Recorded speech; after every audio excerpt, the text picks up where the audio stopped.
Back at you with another episode. So like and share this episode. So today I wanted to talk about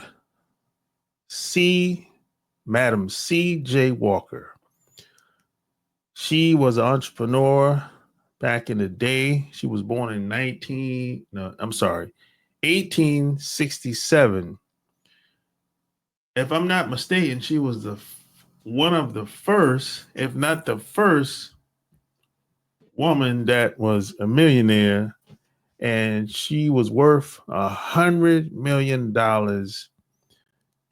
back in the day, back in the 1800s. So this lady was born in 1867, and she passed away in 1919. So the funny thing about this is my grandmother was born in 1913. And when she died, when Madam C.J. Walker died, my grandmother was 6 years old. So I thought that was kind of funny, you know. So she's born and raised in Louisiana, and she ended up passing away in New York. And the thing about Madam C.J. Walker is she has a daughter. This is her daughter that's still living still to this day. And she's a award-winning journalist, author, and she's a Columbia University trustee and chairman of National Archives Foundation.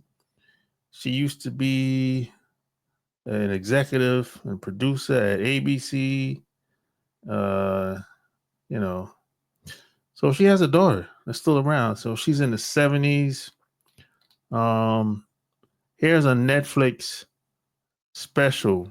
Well, movie. There's a Netflix movie. I've seen the movie already. So her daughter name is, I think it's Aaliyah. Aaliyah. I think it's Aaliyah, if I'm not mistaken. I think so. I don't want to mess the name up. I think it's Aaliyah. I think it's Aaliyah. I think so. You know, but anyways, she has there's a Netflix special of her. Now, Madam C.J. Walker was Avon before Avon. She was the first woman that started an MLM, network marketing, direct sales company. So this is why I say she was Avon before Avon. So all these network marketing companies you see today, Shackley, Avon, Melaleuca, she started the whole multi-level, 7 layers deep concept. She promoted products back in the 1800s by networking and, training people how to promote her products. And you train, it's that 7-layer network marketing system. She was the first person to do this. And that's how she got rich. That's how she got really rich. And this is back, you got to think about it. This is back in the 1800s, before the internet. This is during slavery when this woman was doing this, which is probably one of the main reasons why she didn't live very long. You know what I mean? So there's a video that's online that has her and her daughter, talks about her and her daughter. I'm going to play that video. In fact, hopefully I can get it to play.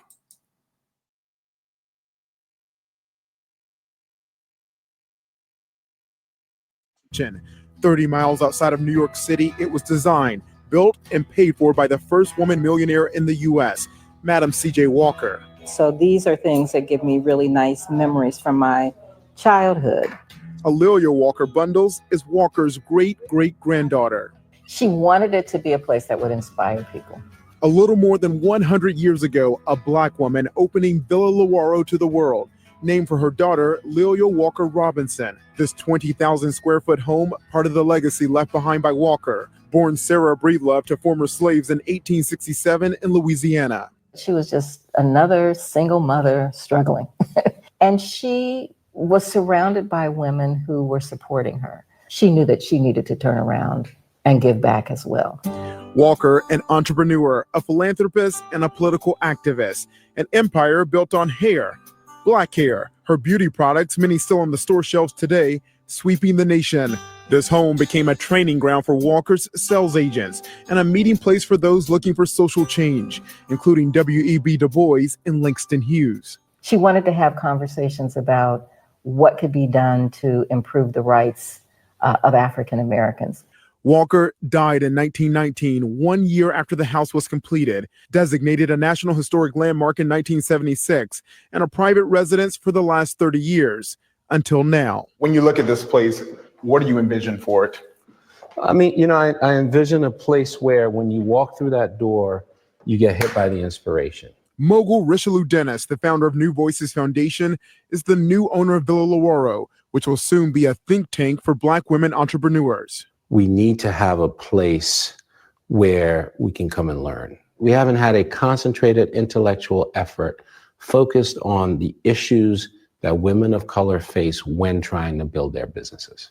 An entrepreneur himself, Dennis, originally from Liberia, the owner of Essence magazine. He and his family built their fortune on beauty products in the early 90s, launching Sundial Brands, which includes the popular Shea Moisture products. Black women undervalued, underestimated. You want to bring the attention where it should have been for a long time. For you, it takes you back to your mom. Yeah. My mother was that inspirational figure. My mother was the one who was there, who was giving up everything that she could have to raise us and to get this business off the ground. Dennis is now building on the vision of Walker, who once said in 1914, "I am endeavoring to provide employment for hundreds of women of my race." Black women are the fastest growing group of entrepreneurs in the U.S. The National Women's Business Council reports there are more than 1.5 million businesses owned by them. Who's counting the side hustles? Who's counting the 2 or 3 side hustles, right? That's entrepreneurship. We're trying to show how you can sustainably have impact and make that impact be measurable. Access to capital, a support system, and expertise to some of the difficulties for Black women trying to start their own business. The fear of entrepreneurship has crept in because you need to solidify income. You need to solidify something to protect your family and to protect your children. And so to risk that and leave this good paying job to go do something it becomes harder. Dennis advising to entrepreneurs, step out of your comfort zone, ask for help, and don't worry about what others think. Don't let the current situations impact the future situation.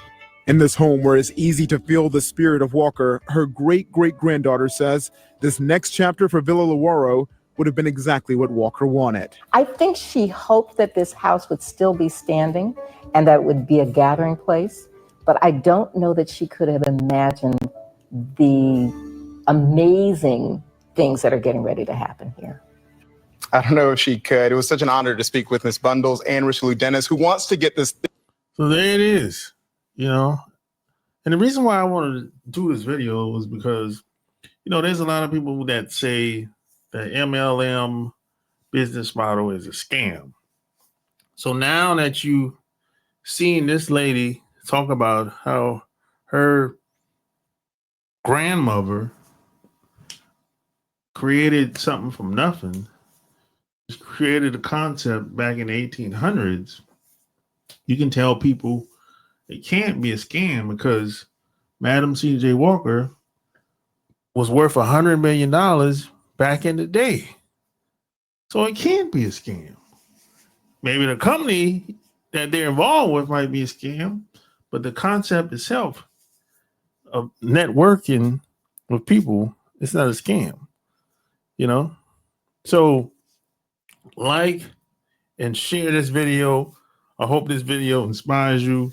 and shows you that the possibilities are endless out here. Within any economy, good or bad, there's always going to be opportunities. Wherever there's problems, that's where the opportunities live. So just keep that in mind. Like and share this episode. Until next time, I'm out. Peace.